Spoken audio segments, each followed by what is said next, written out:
কয়দিন আর দুনিয়ার রং তামাশায় ঘুরবা, জীবনে তো কম ঘুরলা না, নামাজ কম সারলা না, বেপরদায় কম চললা না, মোবাইলে গুনাহ কম করো নাই, এখনো কি তওবা করবা না?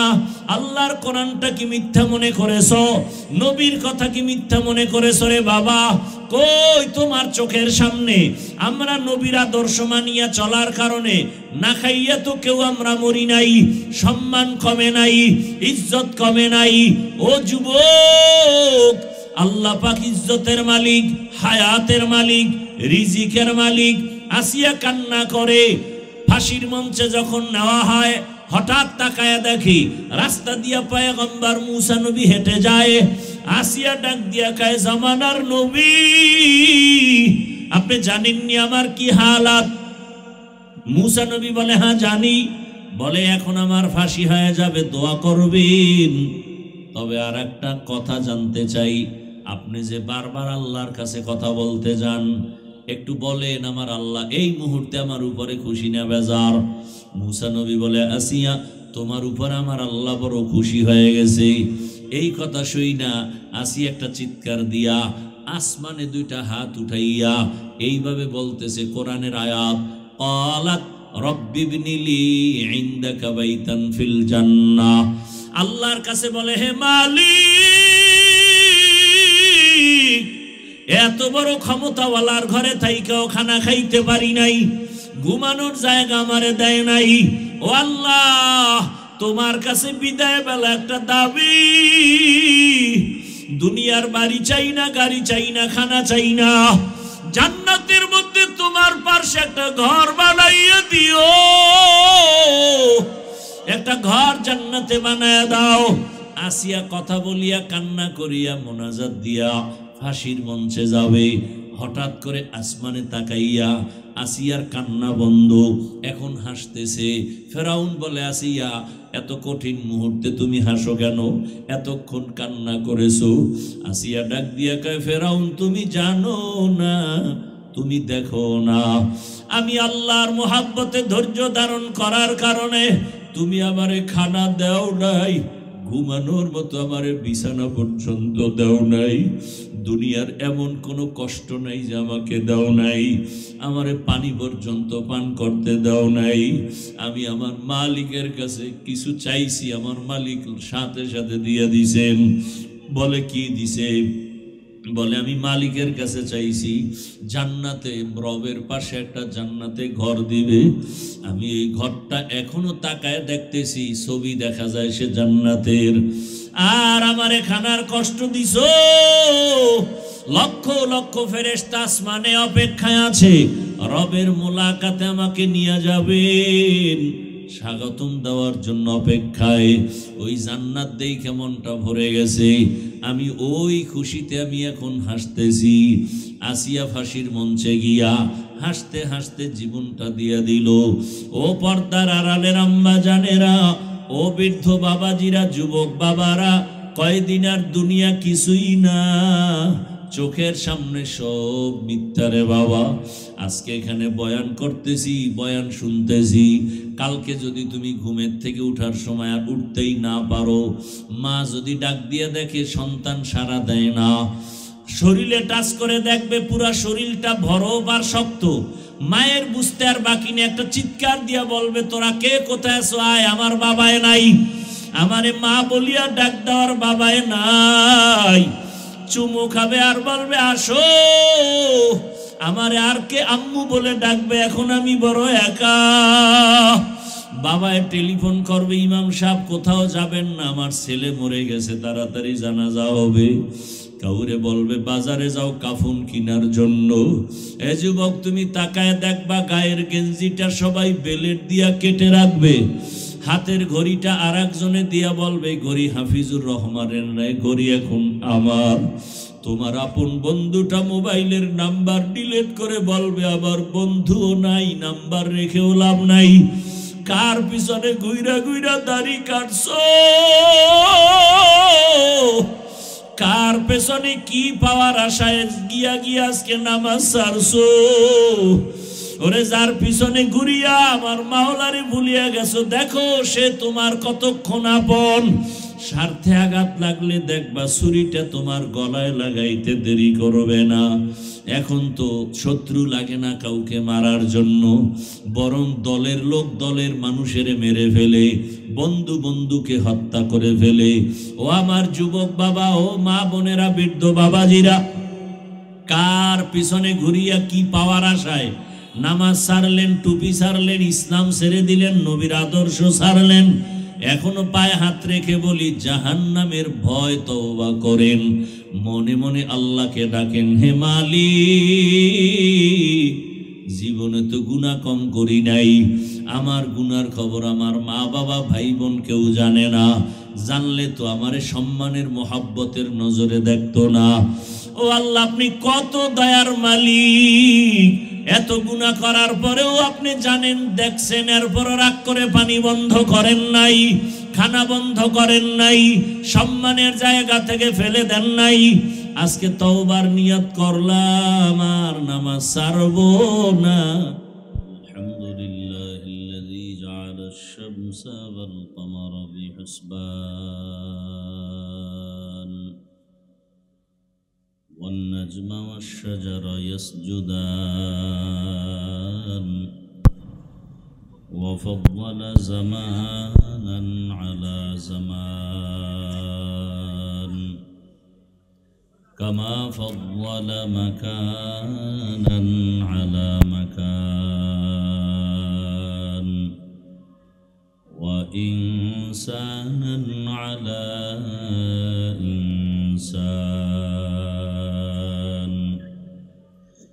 ونشهد أن لا إله إلا الله وحده لا شريك له لا ضد له ولا ند له ولا مثل له ونشهد أن سيدنا وسندنا وحبيبنا وحبيب ربنا وطبيبنا وطبيب قلوبنا ومولانا محمدا عبده ورسوله اللهم صل على محمد النبي الأمي وعلى آله وسلم تسليما وبعد فأعوذ بالله من الشيطان الرجيم بسم الله الرحمن الرحيم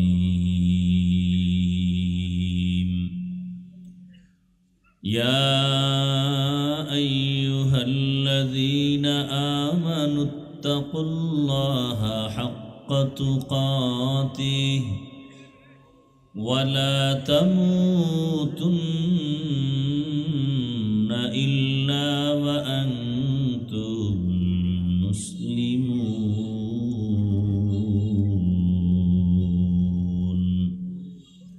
وقال رسول الله صلى الله عليه وآله وسلم ألا كلكم راعين وكلكم مسؤول عن رعيته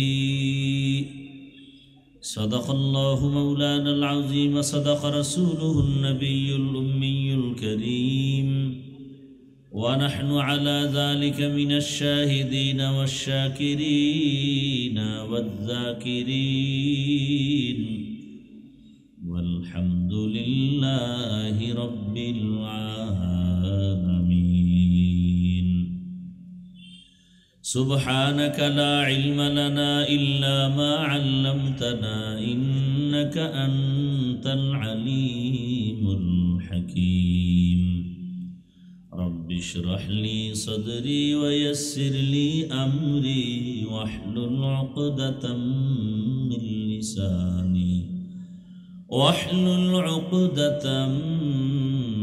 لساني يفقه قولي दुर्फशानी ने तेरे कतरों को दरिया कर दिया,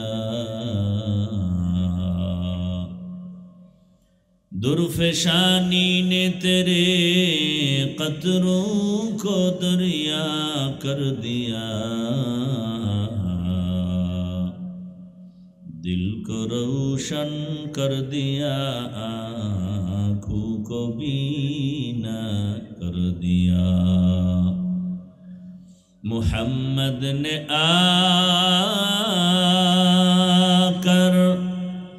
कुफर को मिटाया,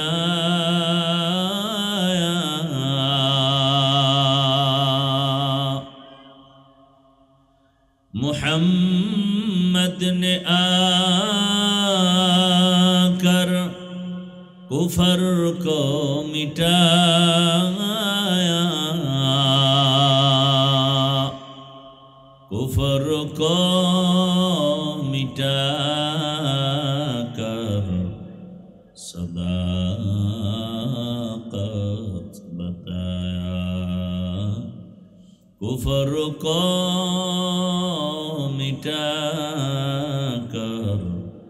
सदाकत बताया। रामचंद्रपुर उत्तरपाड़ा हजरत उमर रदियल्लाहु आनहु जामे मस्जिदेर उद्योगे आयोजित तफसीरुल कुरान महफिल 10 नवेम्बर 2025। महती ए महफिले उपस्थित मोहताराम सम्मानित सभापति जनाब मोहम्मद जाहेर मिया ব্যাপারী, प्रधान अतिथि एटीएम मिजानुर रहमान सह अन्यान्य अतिथिबृंद, हजरत उलामा इकराम, अत्र अंचलेर विभिन्न जायगा थेके आगत आल्लाह पाकेर आशिकीन, जाकिरीन, शाकिरीन, मुहिब्बिन, मुरब्बियान एजाम, कलिजार टुकरा आमार समबयसी युवक बंधुगण, स्नेहेर छोट भाई, पर्दार आड़ाले मा बोनेरा, আল্লাহ পাকের দরবারে শুকর যে আল্লাহ আমাদেরকে সুস্থ রেখেছেন, আলহামদুলিল্লাহ। জীবনের এক অমূল্য সম্পদের নাম আমাদের সুস্থতা। টাকা পয়সা বাড়ি গাড়ি সব আছে, কিন্তু আপনি আমি অসুস্থ, এই জীবনের কোনো দাম নাই। টাকা পয়সা বাড়ি গাড়ি তেমন নাই, কিন্তু আপনি আমি সুস্থ, এর থেকে বড় সুখী আল্লাহ আমাদের এই সুস্থতাকে দায়েমান কবুল করেন। হাজারো লাখো মানুষের ভেতর থেকে বাছাই করে আল্লাহ আমাদেরকে এই ময়দানে বেহেশতের বাগানে হাজির হওয়ার তৌফিক দান করেছেন। আর একবার শুকর আদায় করি আলহামদুলিল্লাহ। দরুদ ও সালাম সৈয়দুল মুরসালিন রহমাতুল লিল আলামিন শফিউল মুজনিবিন খাতামুন নবিয়্যিন সৈয়দুস সাকালাইন ইমামুল মুরসালিন শফিয়ে আযম রাসূল আকরাম রহমত আলম নবিয়ুল আরব আল আজম हबीब किबरिया अशरफुल अंबिया सैयदुल अंबिया हजरत मुहम्मदुर रसूलुल्लाह। सबाई पढ़लेन ना केन? सबाई मोहब्बते पढ़ेन सल्लल्लाहु अलैहि व आलिहि वसल्लमेर उपर। कबरे जाওয়ার আগেই দুনিয়ার সব বাহাদুরদের বাহাদুরি কাফনে ঢোকার পরে শেষ হয়ে যায়। কাফনে ঢুকলেই বাহাদুরি শেষ। के बड़ो के छोटो के आलेम के मूर्ख के इमाम के मुक्तादी के डाक्तार के रोगी काफनेर ऊपर लेखा थाके? ताहले कबरे ढोकार आगेई बाहादुरी शेष। आल्लाहर काछे कि निये दाঁড়াবেন? दाঁড়াতে तो हबेई। कि निये जाबेन आल्लाहर काछे? कि पेश करबेन? आल्लाह यदि जिज्ञासा करेन তোমার জীবনে যত অপরাধ করছো সব আমি ক্ষমা করব, ছোট একটা আমল আমাকে দেখাও যেটা শুধু আমার জন্যই তুমি করেছো। আমার তো মনে হয় না কেউ আমরা আল্লাহর কাছে এরকম কোন আমল পেশ করতে পারবো।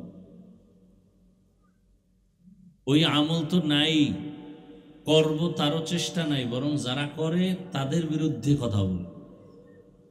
কপাল আমাদের এতটা দুর্বল হয়ে গেছে। দুনিয়াতে পাওয়ারফুল সহজ একটা সবার জন্য আমল হলো দরুদের আমল।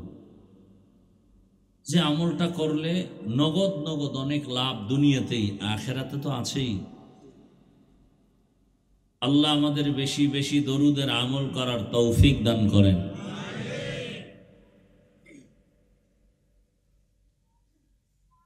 কমপক্ষে 300 বার দরুদের আমল করা মুমিনের একটা কর্তব্য।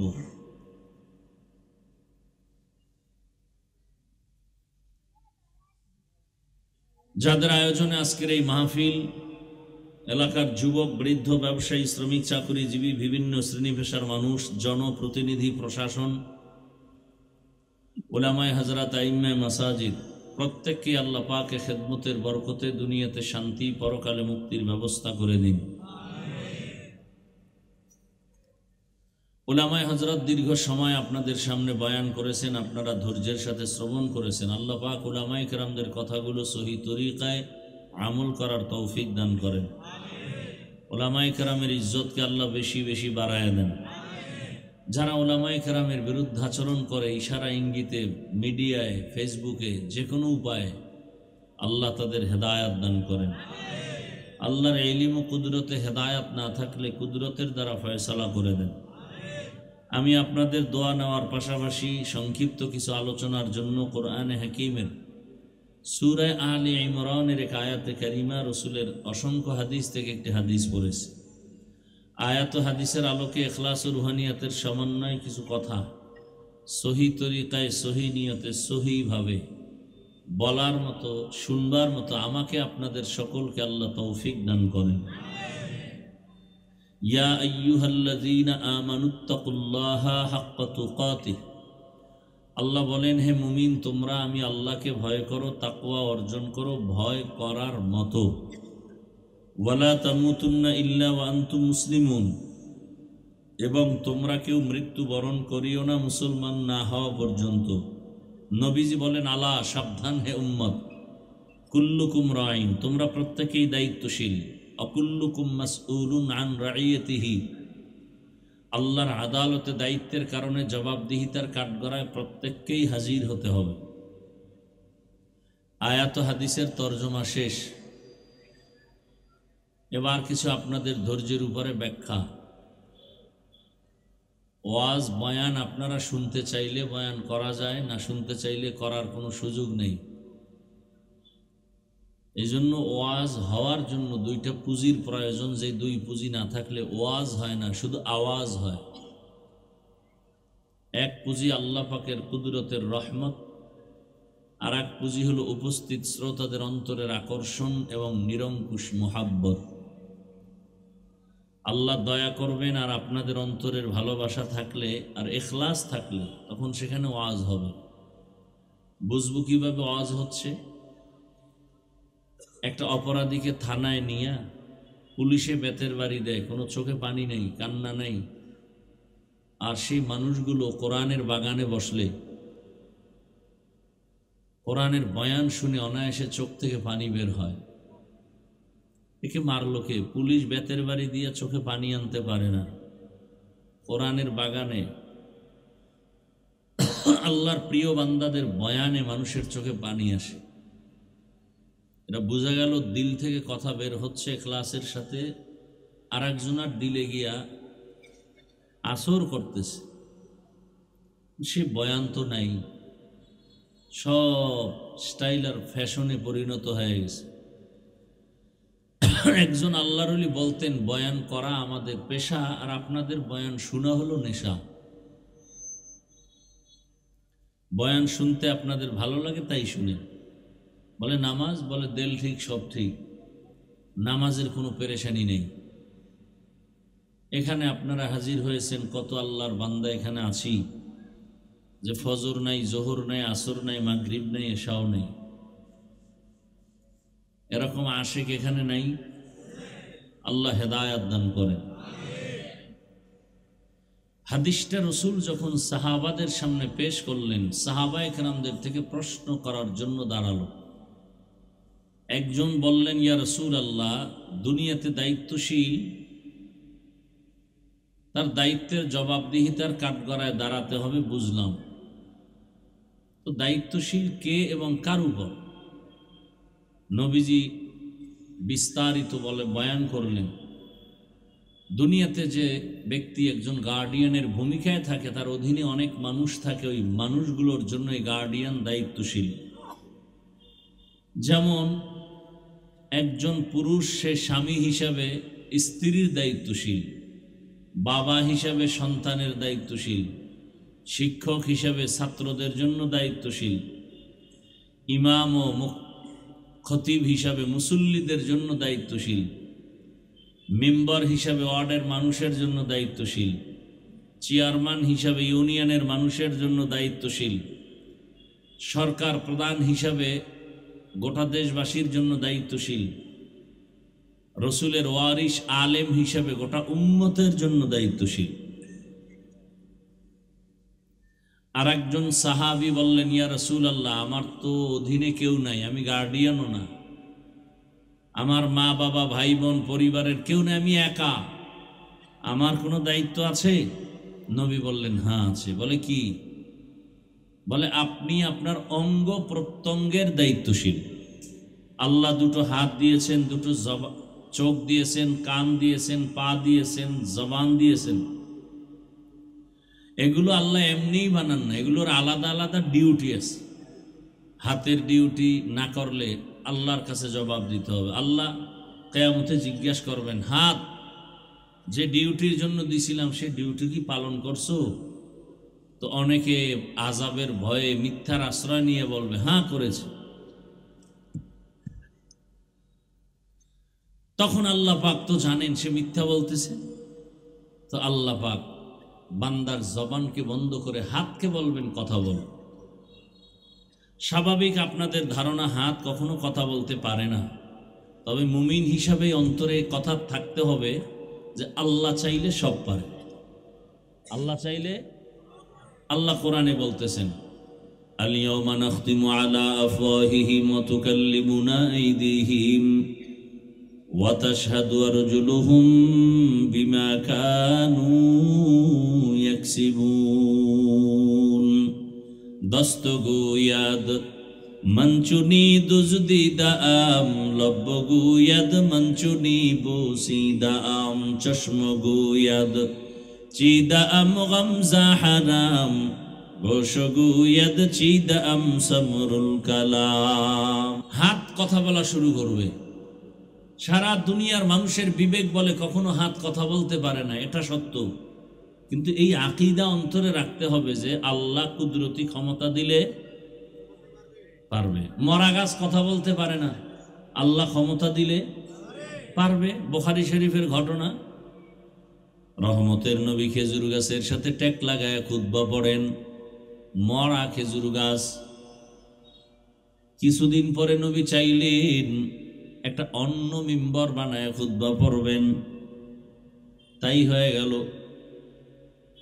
খেজুর গাছ যে রসুল টেক লাগাইতেন, মানুষের কান্নার মতোই গাছের মধ্য থেকে কান্নার আওয়াজ আসতেছিল। নবীজি বললেন, খেজুর গাছ কেন কাঁদো?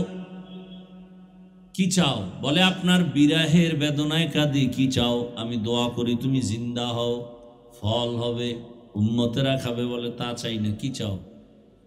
বলে আমার জানাজা পড়ায় দিবেন, এখানেই দাফন করবেন, কিয়ামতের দিন আমি আপনার সাথে জান্নাতে থাকব। উস্তুনেহান না না আজ হাজরে রসুল নালামি জাদ হামচু আর বাবুল। বুখারীর ঘটনা। মরা গাছ কথা বলতে পারেন, এটাই বাস্তব। আল্লাহ ক্ষমতা দিলে। এই আকীদা অন্তরে পাথর কথা বলতে পারে না।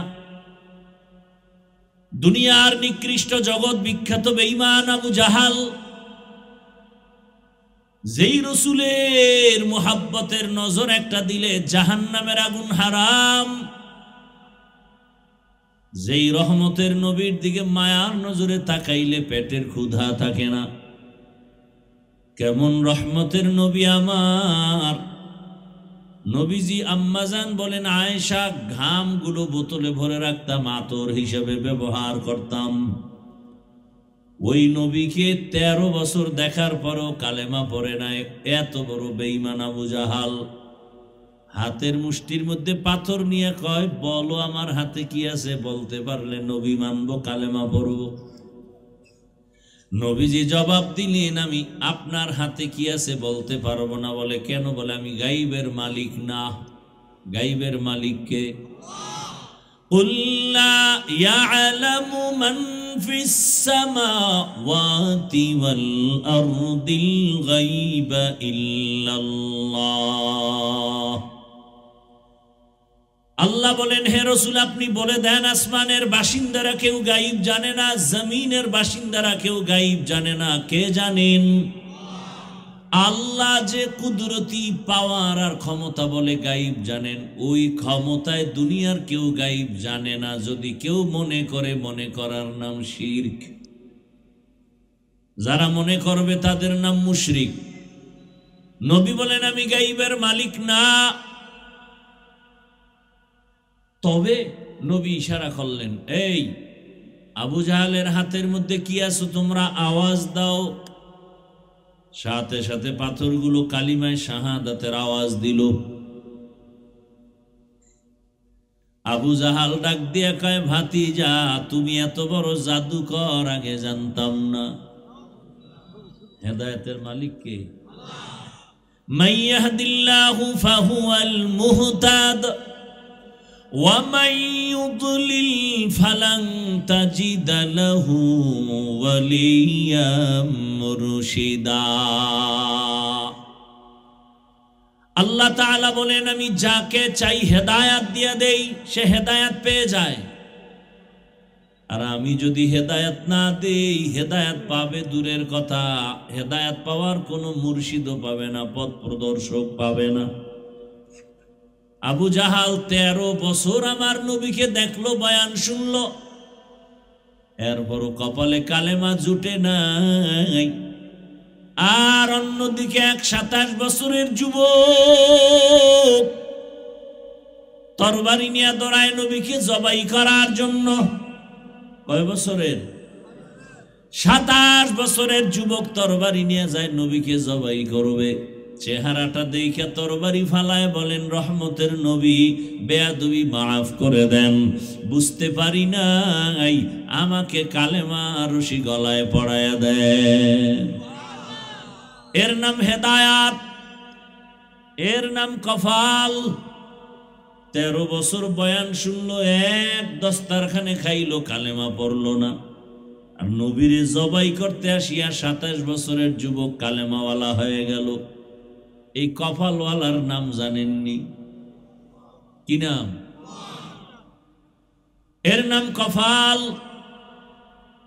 বয়ান তো আপনারা সবাই জানেন, এরপর আমগো আবার নতুন করে বয়ান দেওয়া লাগবে কেন?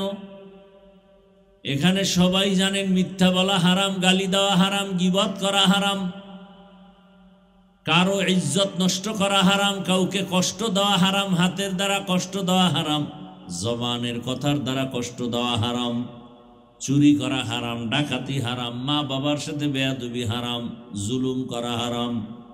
সব জানেন। আরো কত মজার কথা, এখানে আমরা যারা বসে গেছি, এখানে আমরা সবাই তো মুসলমান, ঠিক নেই? আপনাদের আল্লাহ আমার আল্লাহ দুই, কি বুঝা শুনে কোন? সবাই স্বীকার করেন? আপনার আমার আল্লাহ, নবী, কাবা, ধর্ম, কালেমা, কোরআন, হাদিস। দুনিয়াতে আসছি সিস্টেমও কিন্তু না। আপনারা লুঙ্গি পরে আসছেন, বিদায় বেলা কাফনের সংখ্যাও আমারও 3 কাফন, আপনারও 3 কাফন, মা বোনদের জন্য 5 কাফন। আমার সম্মানে একটা কাফন কেউ বাড়াইয়াও দিবে না। আপনাদের এলাকার গরিব কেউ মরে গেলে একটা কাফন কমাইয়াও দিবে না। কালার হবে আলাদা। আমাদের হুজুরদের কাফনের কালার একরকম, আর আপনাদের কাফনের কালার আর এক রকম। কাফনের কালারও এক, কবরের সাইজও। কবরে রাখার পরে প্রশ্ন 3টা, তাও কি? রবের পরিচয় দাও, ধর্মের পরিচয় দাও, রাহমাতুল লিল আলামিনের পরিচয় দাও। নাকি জিগাইবে তুমি ভোট দিছো কারে, তোমার নেতাকে, তুমি কোন দলের সেক্রেটারি? হ্যাঁ, প্রশ্ন হবে 3টা। রবের পরিচয় দাও, ধর্মের পরিচয় দাও, রহমতের নবীর পরিচয় দাও। একই প্রশ্ন আমাকে, আপনাকে, নারীকে, বিধর্মী মুমিন সবাইকে।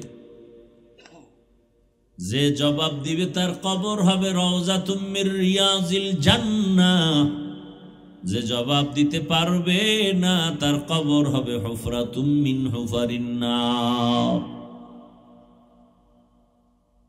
তাহলে আল্লাহ এক, নবী এক, কোরআন এক, কাবা এক, ধর্ম এক, কালেমা এক, দুনিয়াতে আসছি এক, কাফন এক, কালার এক, কবর এক, প্রশ্ন সব এক। তাহলে আপনাকে বয়ান করব কেন বলেন? বয়ান তো করব যারা আল্লাহ চিনে না, নবী চিনে না, কোরআন বুঝে না, হাদিস বুঝে না, হিন্দু বৌদ্ধ ইহুদি খ্রিস্টানকে বয়ান করব, তাদেরকে বয়ান করব দূরের কথা। আপনাদের পেছনে ঘুরতে ঘুরতে ঘুরতে ঘুরতে গাধার মতো, নিজের ঘর বাড়ি পরিবারের চিন্তা নাই, শুধু আমি একা, সব ওলামায়ে কেরাম আপনাদের পেছনে দৌড়ায়। তাবলিগওয়ালাদের মেহনত, পীর মাশায়েখের মেহনত, বক্তাদের মেহনত, জুমার খতিব ইমামের মেহনত, 12 মাস রৌদ্র নাই বৃষ্টি নাই বয়ান চলতেছে। ইমাম সাহেব 24 ঘন্টা আপনাদের নিয়ে ফিকির, তাবলিগওয়ালা আপনাদের নিয়ে ফিকির। তাহলে ওই বিধর্মীকে সময় দিব কখন? দিন রাত্র আপনার পেছনে মেহনত করিয়া কি বলে সবাই? সমস্ত আহলে হক পীর মাশায়েখরা বলে কি বিড়ি টানো, গাঞ্জা খাও। হ্যাঁ, তাহলে খাঁটি পীরের বিরোধিতা করেন কেন? তাবলিগওয়ালারা কি বলে? বেপরদায় চলো বলেন, তাহলে কেন বিরোধিতা? সবার এক আওয়াজ, আল্লাহর হুকুম মানো, রসুলের আদর্শের মালা গলায় লাগাও, মা বাবার সাথে আচরণ ভালো করো, শিক্ষকের সাথে ভালো আচরণ করো, মানুষের গালি দিও না, কারো বিরুদ্ধে পেছনে কথা বলিও না, কারো ইজ্জত নষ্ট করিও না, মিথ্যা বলিও না, কারো হক নষ্ট করিও না, কারো উপরে জুলুম করবা না। এই কথাগুলো বুঝায়। এরপরেও কেন আমলের খাতা শূন্যের কোঠায়? এর একটা মাত্র অভাব আমাদের পেছনে কাজ করে, ওই অভাবের নাম হলো তাকওয়া। আল্লাহর ভয় নাই, এই কারণে বয়ান চলতেছে, ফলাফল নাই। একটু আগেই বলছিলাম এখানে এই পরিমাণ মানুষ, কিন্তু ফজর নাই, জোহর নাই, আসর নাই, মাগরিব নাই, এশাও নাই। মোবাইল একটা হাতে নিয়ে ব্যস্ত। এখান থেকে বের হয়ে কেউ বিড়ি টানবে, বাসায় গিয়া দরজা লাগায় সারাটা রাত মোবাইলে গুনাহ করবে। চোখের গুনাহ, হাতের গুনাহ, জবানের গুনাহ, অন্তরের গুনাহ। মনে হয় যেন পুরা ঘরটা জেনার আড্ডাখানা বানায় ফেলছে। বাবাও মোবাইল চালায়, মা মোবাইল চালায়, মেয়ে মোবাইল চালায়, ছেলে মোবাইল চালায়, তাও কোরআনের বয়ান শুনে না, তেলাওয়াত শুনে না, শুধু গুনাহ, চোখের গুনাহ, হাতের গুনাহ, জবানের গুনাহ, অন্তরের গুনাহ। এই কথাগুলো আপনাদের কে বলবে? বলারও মানুষ নাই, শোনারও মানুষ নাই, বিরোধিতা করার মানুষের অভাব নাই। বলবে ভাই বয়ান করবেন, এই কথাবার্তা বলার দরকার কি? ভাইজান আপনাকে কেমনে বুঝাবো? আল্লাহর ওলি একটা সুন্দর উদাহরণ দিতেন। আপনি রাস্তা দিয়ে হেঁটে যান, হঠাৎ দেখেন পানির কূপের পার্শ্বে একটা ছোট শিশু বাচ্চা খেলতেছে একা, পার্শ্বে বাড়ি, সামনে পুকুর। আপনি জ্ঞানী মানুষ দেখেই তো আপনার মাথা গরম হয়ে যাবে, আরে এই বাচ্চা তো পানিতে পড়ে গেলে মরে যাবে। আপনি আপনার জ্ঞান বিবেক বলবে বাচ্চাটাকে বাঁচাই, দৌড়ায় গেছেন, এই বাচ্চা তুমি এখানে খেলো কেন? তো বাচ্চা তো আর ভালো করে বুঝেও না, ও আপনার কাছে কোলে আসতে চায় না, বরং আপনাকে লাথি দেয়, থুথু দেয়, কামড় দেয়, চিমটি দেয়। আপনি কি করছেন? এটার ধৈরা শক্ত কইরা পাশে ঘরওয়ালাদের বলছেন এই বাচ্চা কি আপনাদের? তাড়াতাড়ি নেন। বাচ্চা যখন চিমটি দেয়, গালি দেয়, আপনাকে থাপ্পড় লাথি দেয়, আপনি ছেড়ে দেন? দিবে কেউ? কেন? বিবেক বাধা দেয়। বিবেক বাধা দিয়া বলে না বাচ্চা তোর চিমটি খাইয়াও তোর এখানে রাখা যাবে না, কারণ তুই যদি এখানে খেলতে খেলতে মজা পাইয়া পড়ে যাও, জীবনের কান্না, তোর মা বাবার জীবনটা বিপন্ন হয়ে যাবে। আমি চক্ষুওয়ালা বুঝমানওয়ালা বিবেক দিয়ে তোরে এখানে রেখে যেতে পারি না। আল্লাহর কোরআন রসুলের সুন্নত যাদের কাছে আছে খাঁটি আল্লাহওয়ালা তাকওয়ার চশমা লাগায় দেখে, আমি জাহান্নামের কিনারায় বৈশা নামাজ বাদ দিয়ে খেলতেছি, জাহান্নামের গুনার পার্শ্বে বসে আমি রোজা বাদ দিয়ে খেলতেছি, পর্দার লঙ্ঘন করে খেলতেছি। কেমন যেন দাড়ি কামাইতে পারলে মজা, টুপি মাথায় না দিতে পারলে মজা, পার্কে পার্কে দৌড়াতে পারলে মজা, মোবাইল চালাইতে পারলে মজা, গালি দিতে পারলে মজা, গীবত করতে পারলে মজা। এই মজায় মজায় মজায় মজায় এখন আর টুপি ভালো লাগে না, নামাজ ভালো লাগে না, রোজা ভালো লাগে না, তেলাওয়াত ভালো লাগে না। এখন কেমন যেন আমার বয়ানও ভালো লাগে না, আলেমের তেলাওয়াতও ভালো লাগে না, আলেম বয়ান করে মজা লাগে না। কেন?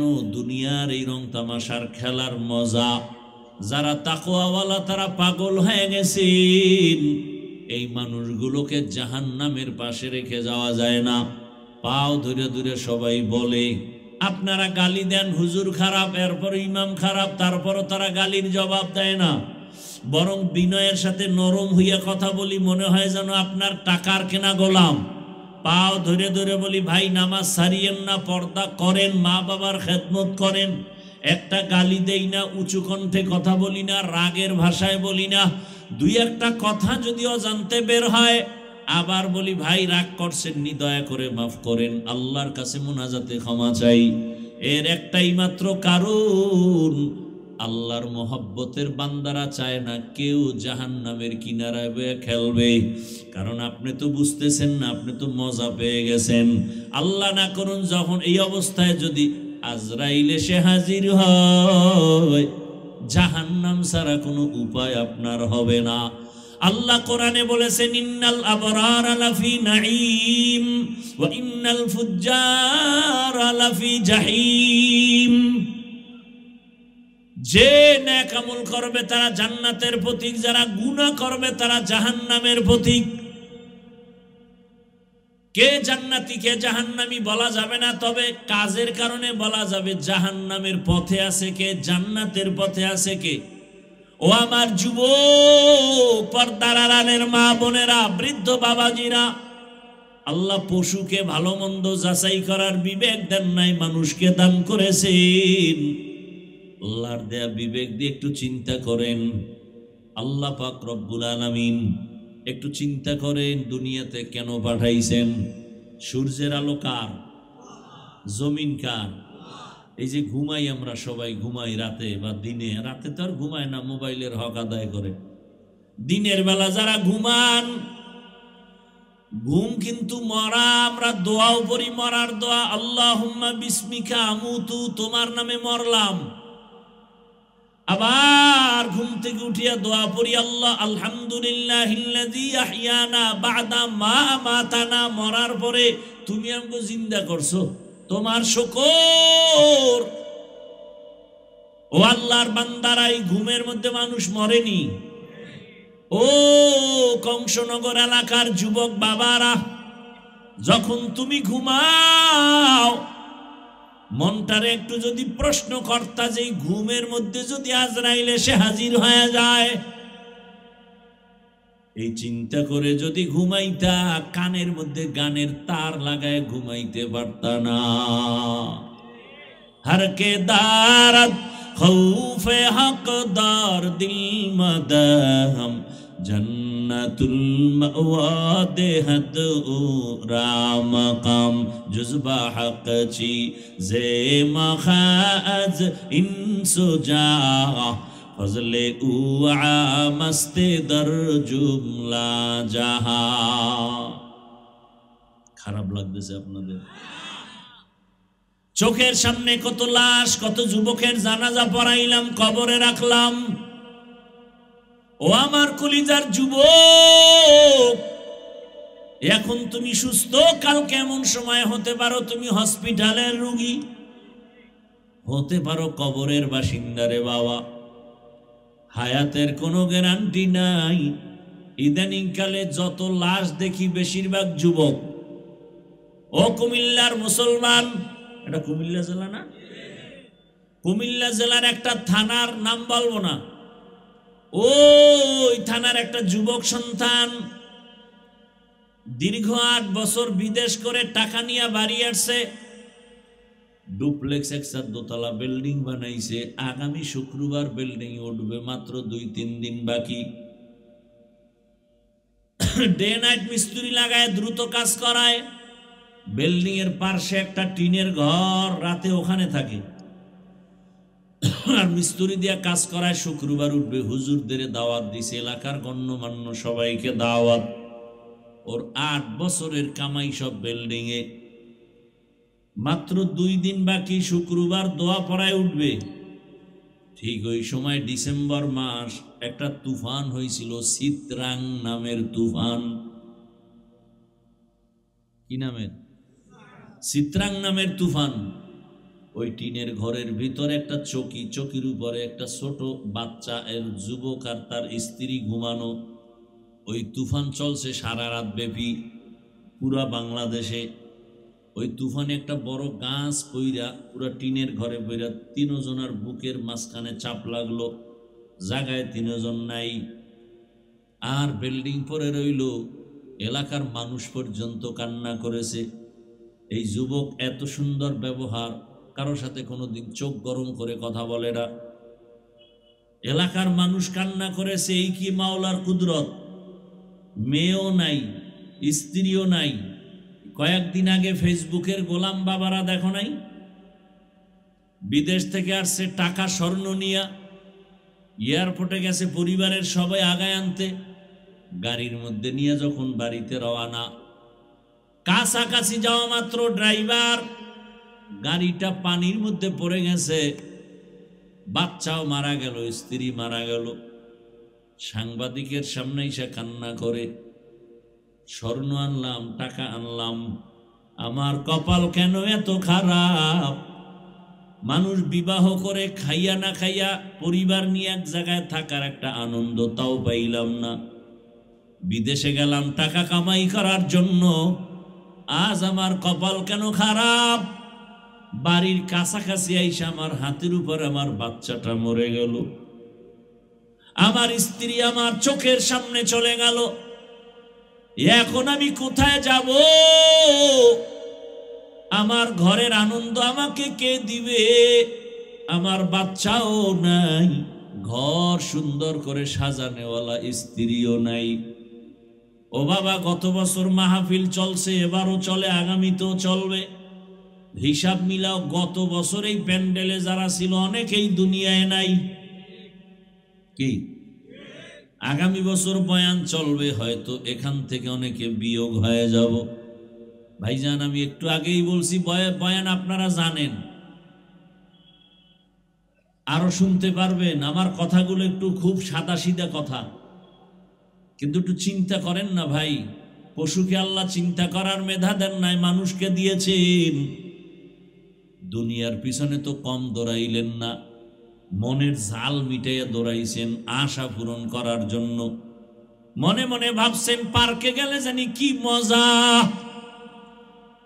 মনে মনে ভেবে সুরে যুবক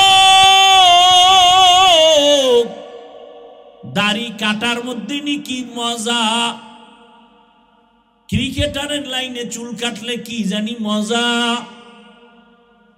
মেয়েদের নাচ গান দেখলে কি জানি মজা, সারা রাত মোবাইল চালাইলে কত জানি মজা। এই মজা তো কম নেও নাই, এখনো কি আশা পূরণ হয় নাই রে বাবা? তাহলে আমাকে বলো, তোমার আর কতদিন পার্কে পার্কে দৌড়াইলে আশা পূরণ হবে? তারপরে তুমি তওবা করবা। আর কতদিন মনের আশা পূরণে দাড়ি কাটা লাগবে? তারপরে মনের আশা পূরণ হবে বলো? ও আমার কলিজার যুবক, তোমার মতো যুবক আর কত সারা রাত মোবাইল চালাইলে তোমার আশা পূরণ হবে কতদিন পরে বলো? এবং এই কথাটাও বলো, তোমার হায়াতের বাকি আছে আর কতদিন? আর বাকি কতদিন বলো? 1 সপ্তাহ পরে সিঙ্গাপুরে যাবে, ভিসা হয় না হয়ে গেছে। ফুটন্ত গোলাপের মতো চেহারা, কলিজার যুবক, মাত্র 1 সপ্তাহ পরে ফ্লাইট টিকিট কাটাও শেষ। এখন সবার সাথে একটু আনন্দ কথা বলে চলে যাব। সকাল 8টার সময় এক বাড়ির সামনে বন্ধু এসে টেলিফোন করছে, চল একটু চা পান করে আসি, চল।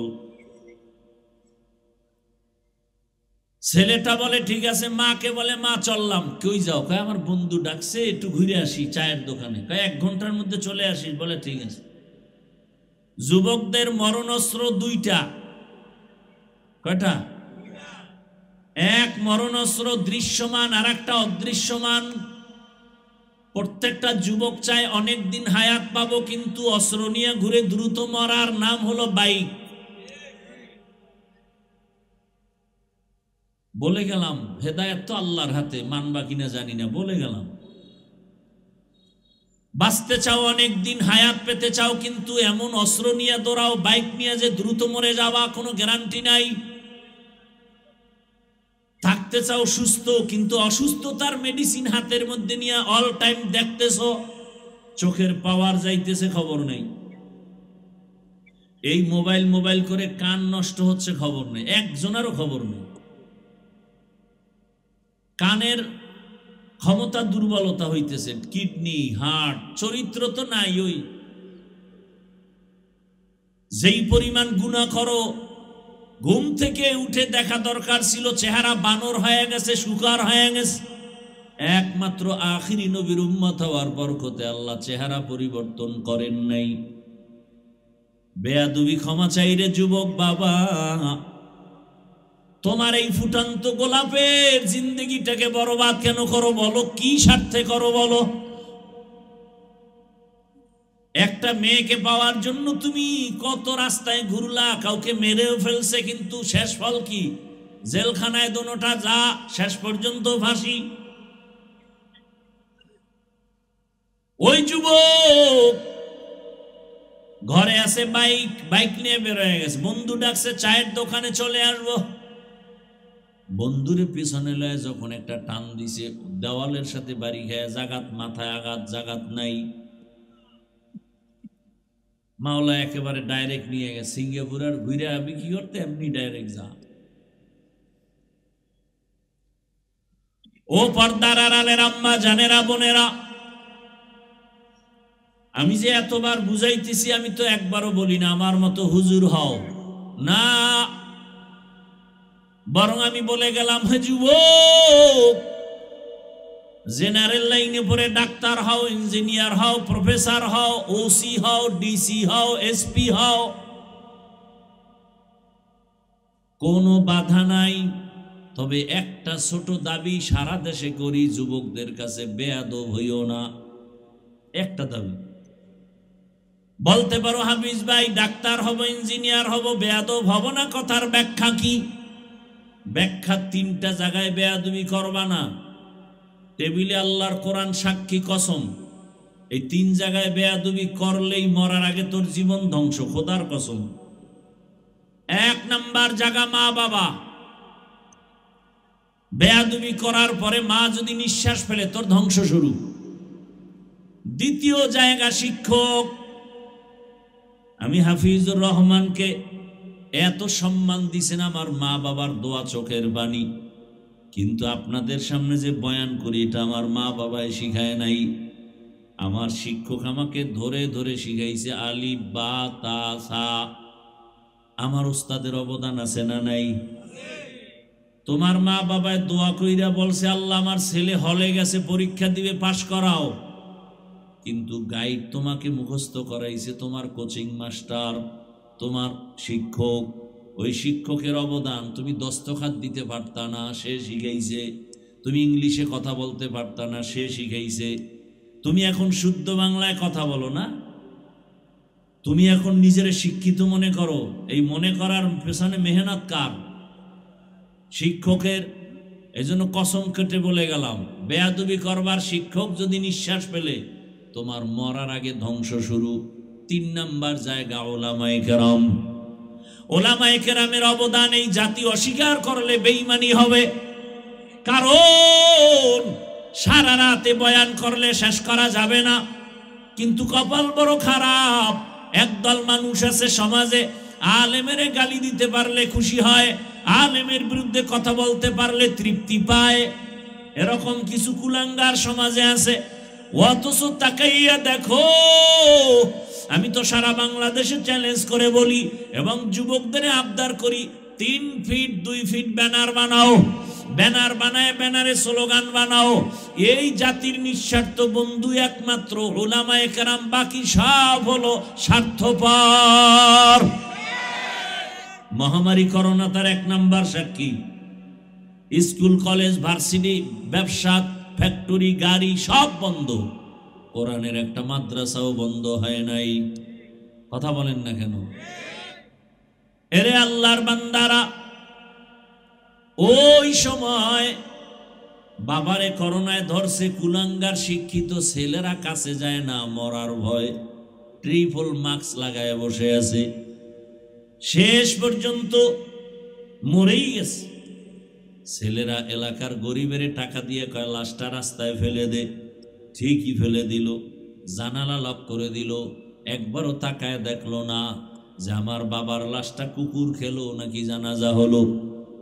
ইতিহাস ভুলে যাবা না, মুরব্বীরাও খেয়াল করবেন।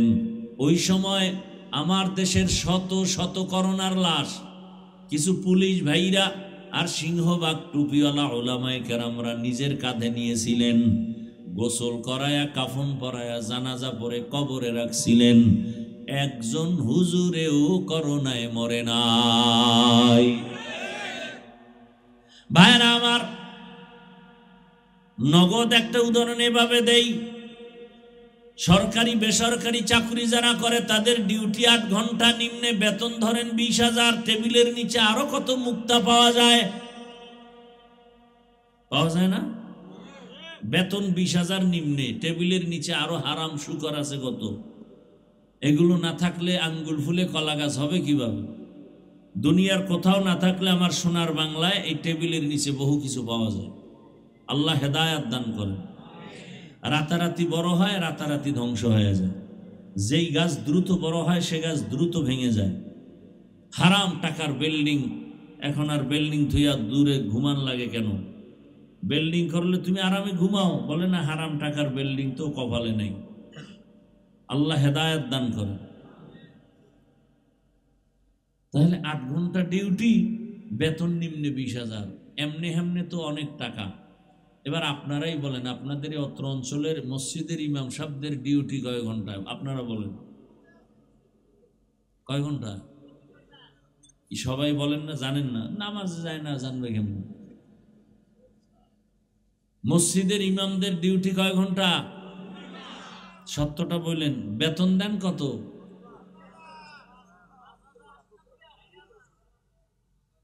বলেন তো, এর থেকে জুলুম দুনিয়াতে আর কি হতে পারে? বিবেক দিয়ে একটু চিন্তা করেন তো। এরপরও কি হুজুর কোনোদিন গালি দিছে? জুমায় বলছে এই 30,000 বেতন না করলে আসরের পর থেকেই সূরাগুলো উল্টো করব নামাজে, বলছে কেউ? এরপরে আবার 24 ঘন্টা রাখে কি, রিমান্ড চলে, রিমান্ড। জোহরের নামাজ ইমাম সাহেব নাই, আসরের সময় রিক্সাওয়ালা কয় গেছিলেন কই? কে তুমি? আমি রিক্সা চালাই। এত পাওয়ার কেন? 5 টাকা মাসে বেতন দিই। আছে না নাই? এরপরেও কোনো ইমাম কোনো আলেম কাউকে গালি দেয় না, বরং মোনাজাত দিয়েই দোয়া করে, আল্লাহ এলাকায় শান্তি দাও, কবরওয়ালাদের জান্নাত দাও, অসুস্থ রোগী সুস্থ বানাও, ব্যবসাওয়ালাদের ব্যবসায় বরকত দাও। এরপরেও যারা বলবে হুজুরেরা খারাপ, আমি বলি তার 14 বংশের রক্তগুলো খারাপ। তুকু যাও সুন্নতে আহমদ কো যা বা মোহাম্মদ कैबुअद निस्बत तोरा मन अहब्बा সুন্নতি কৌলে রসুল মজদায়ে কানা মাই হামকুন কবুল। ও আমার যুবক বাবারা, 3 জায়গায় বেয়াদবি করা যাবে না। আল্লাহর ভয় অন্তরে জমা করো। আল্লাহ বলেন মুসলমান না হইয়া মরণ বরণ করিও না। মুসলমান হইয়া মরো, এর ব্যাখ্যা অনেক সংক্ষেপ কথা, তুমি গুনাহ নিয়ে কবরে আসিও না। মুসলমান শব্দের অর্থ হলো আত্মসমর্পণকারী।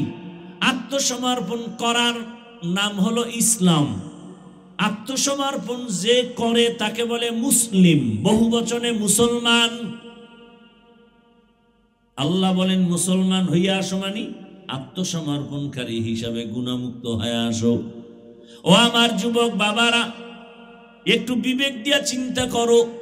তোমার মতো যুবক এই এলাকার মধ্যে জেনারেল লাইনে জীবনে মাদ্রাসায় পড়ে নাই, ব্যবসা করে, চাকরি করে, স্কুল কলেজে পড়ে, 5 বেলার নামাজও পড়ে, এরকম কেউ নাই। আর অজের দরকার নেই, অজ আসলে এই পয়েন্ট। আর জীবনে হেদায়েত পাইলেই একটা কথাই যথেষ্ট। আমার মতো যুবক যদি জেনারেল লাইনে থাকি আর আর্মি, পুলিশ, বিডিআর এর চাকরি করে, নামাজ পড়ে, বলো বাবা তুমি পারো না কেন? তোমার কপালে ওই 3 জায়গার কোন এক জায়গার অভিশাপ লাগলো কিনা আমার ভয় লাগে। না হয় তোমার মতো যুবক রাস্তায় গাড়ি চালায়, নামাজ পড়ে, তুমি কেন পারো না? কৃষি কাজ করে, নামাজ পড়ে, তুমি কেন পারো না? নদীর মধ্যে মাছ ধরে, নামাজ পড়ে, তুমি কেন পারো না? কলেজে ক্লাস করে, নামাজ পড়ে, তুমি কেন পারো না? ডাক্তার, প্রফেসর, ইঞ্জিনিয়ার নামাজ পড়ে, তুমি পারো না কেন? তুমি ডাক্তার হও, বেয়াদব হয় না। ইঞ্জিনিয়ার হও, বেয়াদব হয় না। ডাক্তার হইয়া বেয়াদবি করলে তাসলিমার মতো জুতার বাড়ি খেয়ে জমিন থেকে পালাতে হবে। ভাইরা আমার, অনুরোধ, মনটাকে বুঝাওয়ার কিচ্ছু দরকার নাই। আমি চাই বাবা তোমার সম্মান আল্লাহ অনেক উপরে উঠায় দিক। তোমার মধ্যে সেই মেধা আছে, তুমি নষ্ট করো কেন? একটা যুবকের মেধা দিয়া পুরা দেশ চালানো সম্ভব, কিন্তু সেই মেধা নষ্ট করো কেন বাবা? লেখাপড়া করে, গবেষণা করে একটা জায়গায় যাও, ডাক্তার হলেও যেন পুরা দেশবাসী তোমাকে চিনে। ডাক্তার জাকির নায়েক তাও আমগো দেশের না, অথচ গোটা দুনিয়া তাকে চিনে। ও হোমিওপ্যাথিক ডাক্তার, বড় আলেম না, বলতে গেলে তেলাওয়াত করে তাও অত সুন্দর না, এরপরও সারা দুনিয়ার মানুষ তাকে সম্মান করেনি, করে। কেউ গালি দেয় না। এক সময় বলতো কোনো মাযহাব মানা লাগবে না, এখন সে বুঝ পেয়েছে না, মাযহাব মানা ছাড়া ইসলাম মানা যাবে না, কোনো রাস্তা নাই। তাহলে একজন ডাক্তার হইয়া সম্মান হওয়ার পেছনে কি এলেম লাগছে? এলেম। আমি চাই তুমি ডাক্তার হও, বেয়াদব হও না।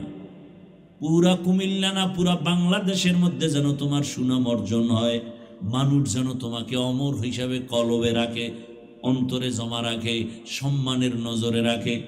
আর সেই জন্য লাগবে মা বাবার দোয়া, শিক্ষকের দোয়া, ওলামায়ে কেরামের পরামর্শ, দোয়া লাগবে, না হয় আগানো যাবে না।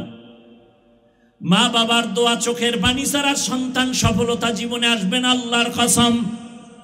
শিক্ষকের দোয়া, ওলামায়ে কেরামের দোয়া, নেক নজর, এরপরে তোমার জীবনটা সফল করে নাও।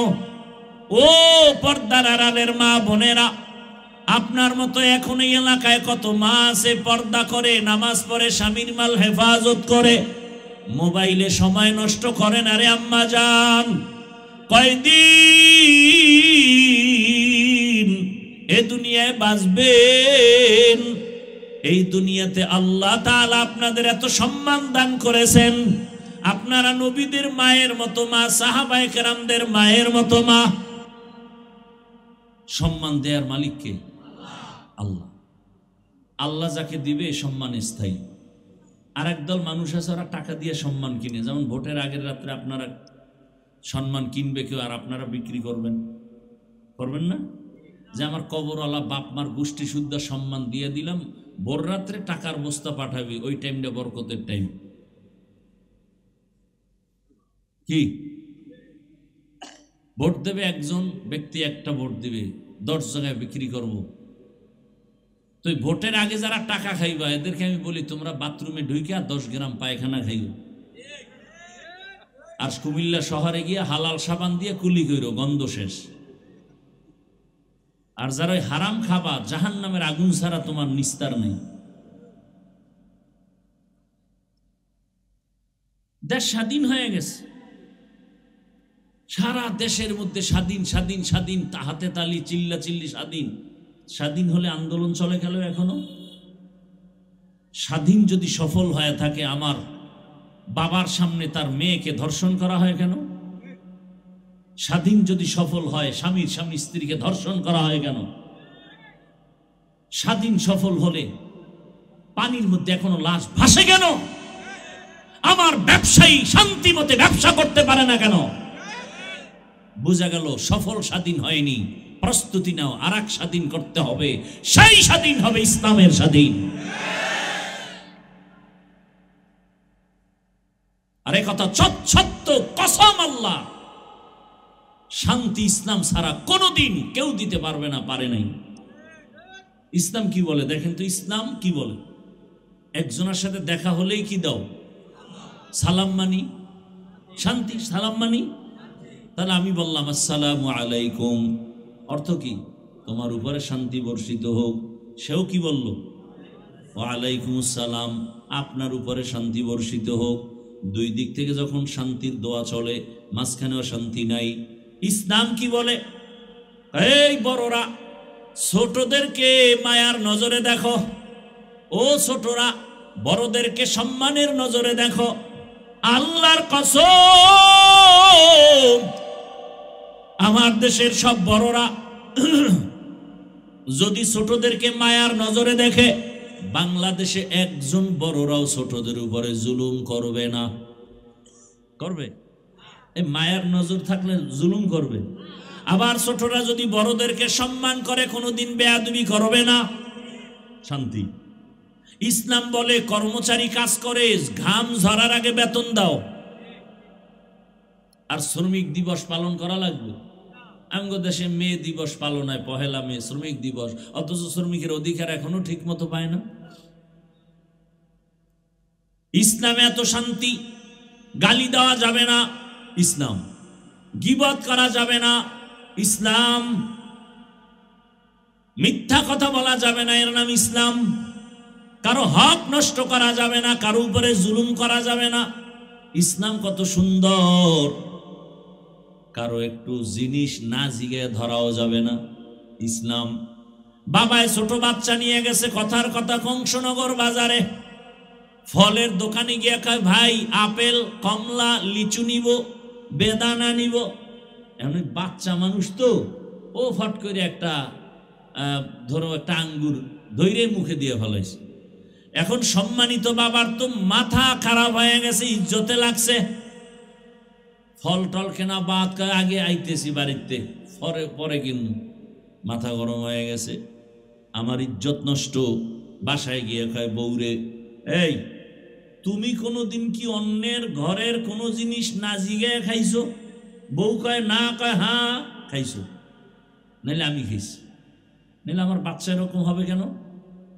কিন্তু বিবি বোঝো, আমি জীবনে কোনোদিন কারো জিনিস না জিজ্ঞাসা করে ধরি নাই। এবার দেখো ভেজালটা তোমার মধ্যেই থাকতে পারে। স্ত্রী কয় মনে পড়ে না, মনে পড়ে না। হঠাৎ একদিন পরে মনে পড়ছে, আমাদের বাবার বাড়ি থাকতে পাশের বাড়িতে একটা গাছ ছিল, বড়ই গাছ। ওই গাছের ডালা আমগো বাড়িতে ঝুলা রাখছিল, পড়ছিল, ওখান থেকে একটা বড়ই চিরা নাজি গিয়ে খাইয়া ফেলছি আমি। হ্যাঁ, কাম তো ওখান থেকে বাইজে গেছে। ভাইরা আমার, বড় কঠিন হালাত। ইসলাম কত সুন্দর। যাকাত দাও ধনীরা, যাকাত আদায় করো, গরিবের হক আদায় করে দাও। ইসলামে বলে অর্থনীতি নেই। আল্লাহর জাতের কসম, পৃথিবীতে শ্রেষ্ঠ কল্যাণমুখী অর্থনীতি হলো ইসলামী অর্থনীতি। এটা জানে না। ইসলামী অর্থনীতির মূল একটা পয়েন্ট হলো যাকাত। ইসলামী অর্থনীতির এক পয়েন্ট হলো হালাল ব্যবসা। ইসলামী অর্থনীতির এক পয়েন্ট হলো মানুষের কর্জে হাসানা দাও। এলাকার গরিবে বড় লোকের আমার 5,000 টাকা ধার দিবেন, সামনে ঈদ আসতেছে, জামা কাপড় কিনবো, 1 মাস পরে দিব। নাই নাই নাই নাই, বড় লোক নাই। কানে কানে কয় সুদে দিবেন। কয় লাখ নিবি? আছে না নেই? জিন্দেগি মে বন্দেগি তু করনা হে, जिंदगी में बंदगी तू करना है, जिंदगी बे बंदगी शर्मिंदा है, जिंदगी बे बंदगी शर्मिंदा है। यहाँ हम सब मुसाफिर दिल ना लगा, अहले दिल की नजर से रूह करता जा, यहाँ हम सब मुसाफिर दिल ना लगा, अहले दिल की नजर से रूह करता जा, शाह दौलत सब फकीर गर नेक नहीं, शाह दौलत सब फकीर गर नेक नहीं, जिंदगी में बंदगी तू करना है,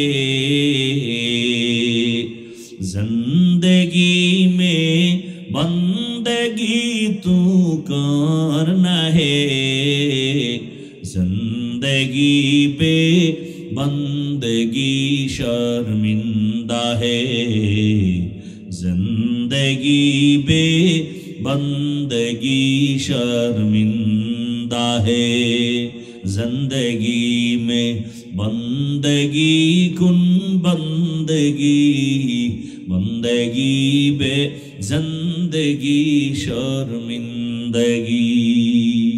भाईरा आमार ও আমার পর্দার আড়ালের মা বোনেরা, আপনাদের এত মর্যাদা, বলতেছিলাম এত মর্যাদা, আপনারা আলেমদের মায়ের মতোই তো মা, আপনারা তো আয়েশা রাদিয়াল্লাহু আনহার মতোই নারী, খাদিজা রাদিয়াল্লাহু আনহার মতোই নারী। এরে আম্মা জান, এই জমিনের মধ্যে আল্লাহর এক বড় দুশমন ছিল ফেরাউন। জানেননি তার স্ত্রীর নাম কি? বলেন। এরে আম্মা জান, এত বড় বেঈমান ফেরাউন, ওর ঘরে আসিয়া কত বড় দামি। আল্লাহর নবী বলেন কিয়ামতের দিন জান্নাতে আসিয়ার সাথে আমার সাথে বিবাহ হয়ে যাবে। সুবহানাল্লাহ। না কিয়ামতের ময়দানে মানুষগুলো বেকারার হয়ে যাবে, নবীদের কান্নার আওয়াজ, সূর্যের গরম। ওই সময় জান্নাতের 8টা দরজা খুলিয়া 4 জন নারীকে বারবার ফেরেশতারা ডাকবে, হিসাব লাগবে না, আসো। কয়জন? এর মধ্যে একজন হবে ফেরাউনের স্ত্রী আসিয়া। রহমতের নবী বলেন কিয়ামতের ময়দানে জান্নাতে আমার সাথে আসিয়ার বিয়া হয়ে যাবে। কত বড় বেঈমান ফেরাউনের ঘরে থেকে আসিয়া আমার আল্লাহকে কেমন ভাবে রাজি করায় নিলেন। এরে আম্মা জান, আপনার স্বামী তো ফেরাউনের মতো খারাপ না। আপনি নামাজ পড়লে তো বাধা দেয় না, পর্দা করলে বাধা দেয় না, বরং কত স্বামী নিজে নামাজ না পড়লেও প্রশংসা করে আমার স্ত্রী বড় ভালো নামাজি। ও আম্মা জান, এখনো কি তওবা করবেন না? দুনিয়া কিছুই না, চলে যাবেন তো একদিন, বিদায় হবেন, কেউ নাম নিবে না। তবে ভালো একটা আদর্শবান সন্তান যদি রেখে যেতে পারেন, জীবনটা ধন্য হয়ে যাবে। ওই ফেরাউনের ঘরে থাকি আসিয়া আমার আল্লাহকে এত ভাবে আপন বানায় নিয়েছেন, এর পেছনে কারণ কি? এত বড় বেঈমানের ঘরে আল্লাহর পেয়ারা বান্দি, তার কারণ কি? বলে সোহবতে সা লে তো রাস লে কুনাত, সোহবতে তো লে তো রাত লে কুনাত। একমাত্র কারণ সোয়া লাগছে মুসা নবীর খেদমত। আসিয়া মুসা নবীর খেদমত করছে না, এ সোয়া লাগছে। আল্লাহ তাআলা হেদায়েতের দরজা খুলে দিলেন। ফেরাউন একদিন অগোচরে দাঁড়ানো, আসিয়া দেখে নাই, জবান থেকে আল্লাহর নাম বের হয়ে গেছে।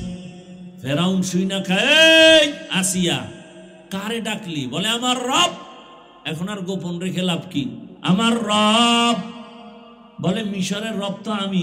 তুমি মিশরওয়ালার রব, কিন্তু তোমারে যিনি বানাইছেন তিনি আমার রব। ফেরাউন বলে সর্বনাশ, তুমি যদি আমাকে একটু খোদা স্বীকার না করো, আমার খোদাগিরির কোনো মূল্যায়ন হবে না। আসিয়া বলে আমারে যিনি বানাইছেন তারে একবার আল্লাহ বলছি, আর তোমাকে আমি রব বলে স্বীকার করি না। বলে মনে মনে কানে কানে আস্তে করে স্বীকার করো। বলে না, ও ফেরাউন, তোমার ভক্তরা মিশরে অনেক অন্যায় করবে, তুমি দেখবা না, কিন্তু আমি এমন রবের গোলাম, অন্ধকারেও কিছু করলে আমার রব দেখবে, ফাঁকি দেওয়া যাবে না। ফেরাউন দেখলো পালা উল্টা পাল্টা, আসিয়া তো নরমই হয় না। হামানের বলে বুঝাও, বুঝাইয়াও পারে না। শেষ পর্যন্ত ফেরাউন গরম হয়ে গেল, আসিয়ারে আর শান্তি দেওয়া যাবে না।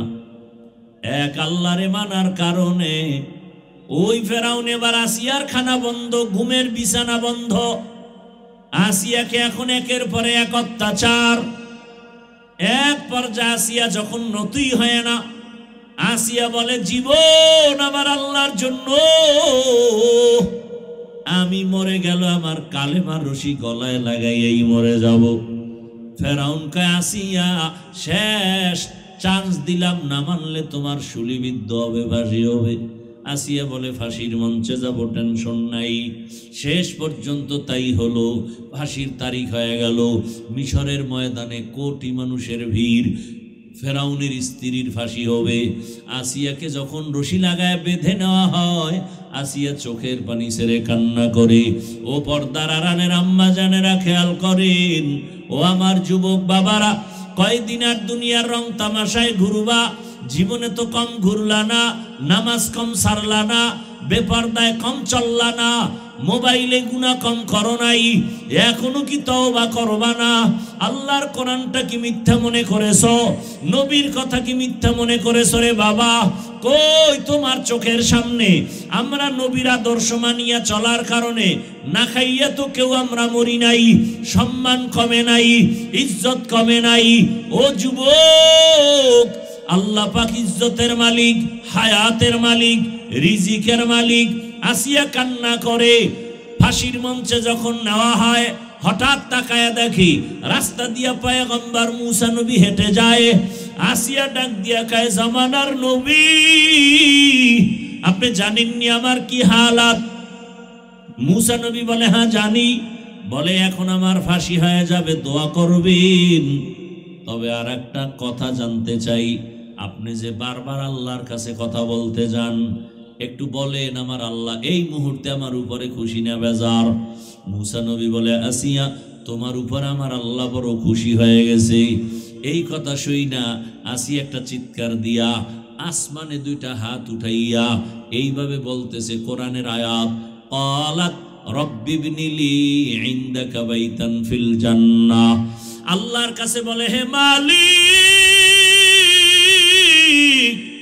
এত বড় ক্ষমতাওয়ালার ঘরে থাইকাও খানা খাইতে পারি নাই, ঘুমানোর জায়গা আমারে দেয় নাই। ও আল্লাহ, তোমার কাছে বিদায় বেলা একটা দাবি,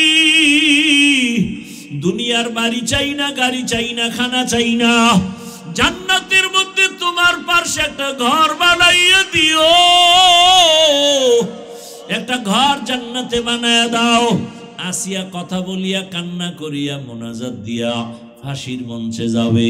হঠাৎ করে আসমানে তাকাইয়া আসিয়ার কান্না বন্ধ, এখন হাসতেছে। ফেরাউন বলে, আসিয়া এত কঠিন মুহূর্তে তুমি হাসো কেন? এতক্ষণ কান্না করেছো।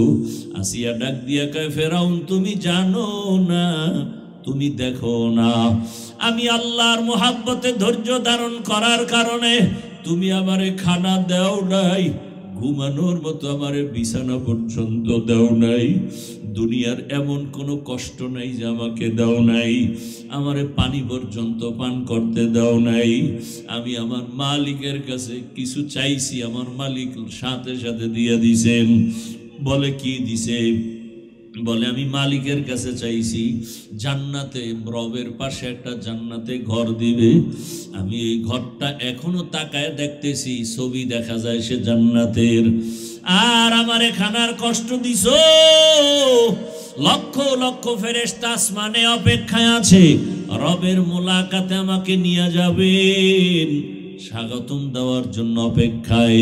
ওই জান্নাত দেখে মনটা ভরে গেছে, আমি ওই খুশিতে আমি এখন হাসতেছি। আসিয়া ফাঁসির মঞ্চে গিয়া হাসতে হাসতে জীবনটা দিয়ে দিল।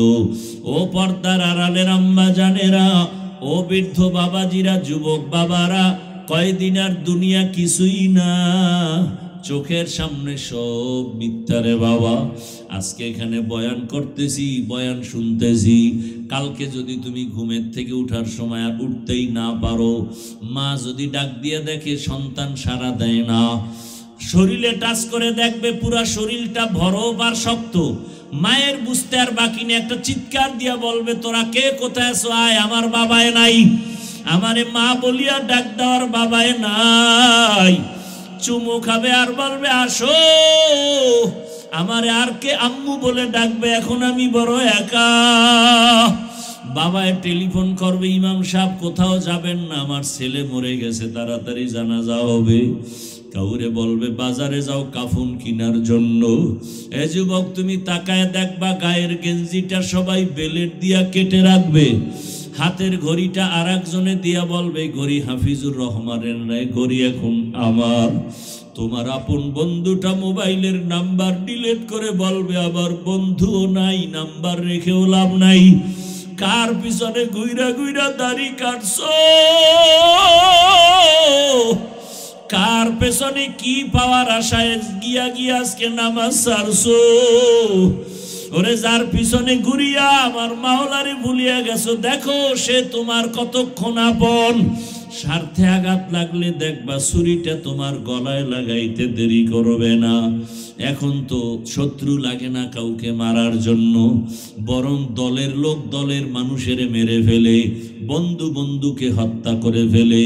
ও আমার যুবক বাবা, ও মা বোনেরা, বৃদ্ধ বাবাজিরা, কার পিছনে ঘুরিয়া কি পাওয়ার আশায় নামাজ ছাড়লেন, টুপি ছাড়লেন, ইসলাম ছেড়ে দিলেন, নবীর আদর্শ ছাড়লেন?